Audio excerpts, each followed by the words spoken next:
आप सभी को अधिक मास यानी कि पुरुषोत्तम मास की ढेरों शुभकामनाएं। दोस्तों, जैसा कि आप सभी जानते हैं कि अधिक मास यानी कि मल मास प्रारंभ हो चुका है और इस महीने में किसी भी प्रकार के शुभ या मांगलिक कार्य नहीं किए जाते हैं और ना ही किसी भी प्रकार का कोई नया व्रत शुरू किया जाता है। लेकिन इस महीने में भगवान श्री हरि विष्णु का पूजन जरूर ही करना चाहिए, क्योंकि पुरुषोत्तम मास यानी कि अधिक मास 3 साल के बाद एक बार आता है और इस महीने में भगवान श्री हरि विष्णु के निमित्त दीपदान अवश्य ही करना चाहिए। इस महीने में किया जाने वाला दीपदान का हमें अनंत गुना फल प्राप्त होता है। तो चलिए देख लेते हैं कि दीपदान हमें किस प्रकार से करना चाहिए। सबसे पहले तो भगवान श्री हरि विष्णु पुरुषोत्तम मास की इस वीडियो को लाइक कर दीजिए और अब देखिए यहाँ पर हमने आटा ले लिया है और इस आटे में हम थोड़ी सी हल्दी मिला लेंगे। भगवान श्री हरि विष्णु के पूजन में पीले रंग का अत्यंत ही महत्व होता है, तो थोड़ी सी हम हल्दी इसमें डाल देंगे। ध्यान रहे कि इसमें नमक का प्रयोग बिल्कुल भी नहीं किया जाता है। और अब हम इससे बिल्कुल ही टाइट आटा जो है वो गूंद लेंगे और इस आटे को बनाने के बाद अब हम दीपक बनाएंगे। आप चाहे तो 5 की संख्या में 11, 21 या 108 दीपक भी इस महीने में प्रज्वलित कर सकते हैं। देखिए इस तरीके से हम छोटी छोटी सी बड़ियां तोड़ लेंगे। बराबर बराबर की जो बड़ियां हैं इनको बना लेंगे। आप चाहे तो 5 बना लीजिए या 11, 21 बना सकते हैं। जितने आपकी इच्छा और सामर्थ्य है उस हिसाब से आप बना लीजिएगा।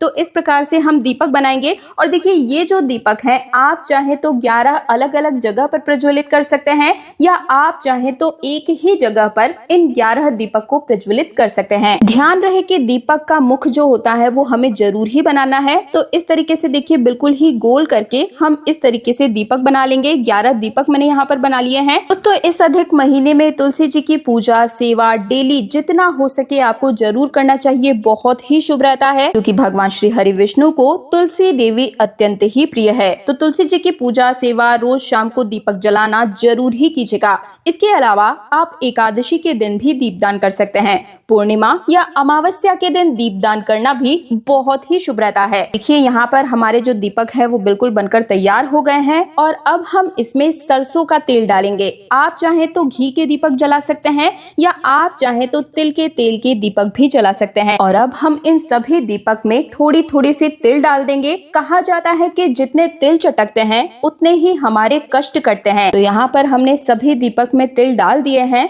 अब देखिए इसमें हम बाती लगाएंगे। तो आप चाहे तो गोल बाती इस प्रकार से इसमें डाल सकते हैं या आप चाहे तो लंबी बाती का प्रयोग भी कर सकते हैं। तो सभी 11 दीपक में हम यहाँ पर बातियां लगा देंगे और ध्यान रहे कि इन दीपक में इतना तेल जरूर डालें कि ये दीपक कम से कम आधा या 1 घंटे तक जलते रहें। और अब हम इन सभी दीपक का पूजन करेंगे। तो थोड़ी सी हल्दी या फिर कुमकुम से हम इन सभी दीपक को टीक देंगे यानी कि तिलक कर देंगे और इस प्रकार से हम इनका पूजन करेंगे। अब अपने सीधे हाथ में थोड़ा सा जल लेकर इन सभी दीपक के ऊपर से वार देंगे यानी कि इन दीपकों को हम मिनस देंगे। अब देखिए ये दीपक आप चाहे तो 11 अलग अलग जगहों पर दान कर सकते हैं, जैसे कि एक आंवला वृक्ष के नीचे, एक पीपल वृक्ष के नीचे, एक बरगद वृक्ष के नीचे, एक खुले आसमान के नीचे, एक दक्षिण दिशा की ओर, एक अपने घर के मुख्य द्वार के पास में, एक अपने घर के मंदिर में, एक घर के मुख्य द्वार के पास में। अगर आपके घर में शिवलिंग है तो शिवलिंग के पास में एक दीपदान कीजिए। एक दीपदान आप नदी या तालाब के पास में यानी कि जलाशय के पास कीजिए। कहीं बाहर नहीं जा सकते हैं तो जहां आपका जलाशय यानी कि घर में पीने का पानी रखा जाता है वहां पर प्रज्वलित कर सकते हैं,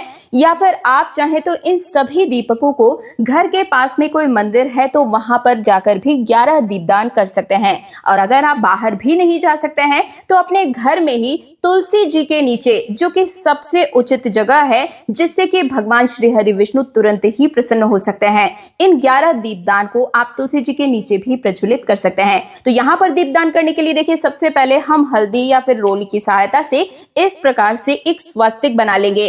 आप चाहे तो इसकी जगह पर फूलों का आसन भी दे सकते हैं या फिर आप चाहे तो अक्षत से भी स्वास्तिक बना सकते हैं। स्वास्तिक बहुत ही शुभ चिन्ह माना जाता है, इसलिए मैं इस प्रकार से यहाँ पर स्वास्तिक का निर्माण करूंगी और इसके बाद में इन सभी दीपक को हम इनके ऊपर में इस प्रकार से सजा लेंगे। सजाने के बाद में ध्यान रहे कि एक एक दीपक को हमें अलग अलग से प्रज्वलित करना है। ध्यान रहे कि एक दीपक से दूसरा दीपक प्रज्वलित नहीं किया जाता है। तो बड़े ही आराम से भगवान श्री हरि विष्णु का ध्यान करते हुए, भगवान पुरुषोत्तम का ध्यान करते हुए इन सभी 11 दीपकों को हम प्रज्वलित कर देंगे और इसके बाद में अपने दोनों हाथों को जोड़कर भगवान श्री हरि विष्णु से, तुलसी मैया से हम अपनी मनवांछित मनोवांछित इच्छा मांगेंगे और अपने परिवार की सुख शांति की कामना से ये दीपक आप चाहे तो हर रोज अधिक मास में प्रज्वलित कर सकते हैं, या आप चाहे तो एकादशी, पूर्णिमा, अमावस्या या किसी भी विशेष तिथि पर आप ये दीपदान कर सकते हैं। और अब जान लेते हैं कि ये दीपक हमें जलाना कब है। तो देखिए, ये दीपक आप संध्या काल में यानी कि प्रदोष काल में जला सकते हैं,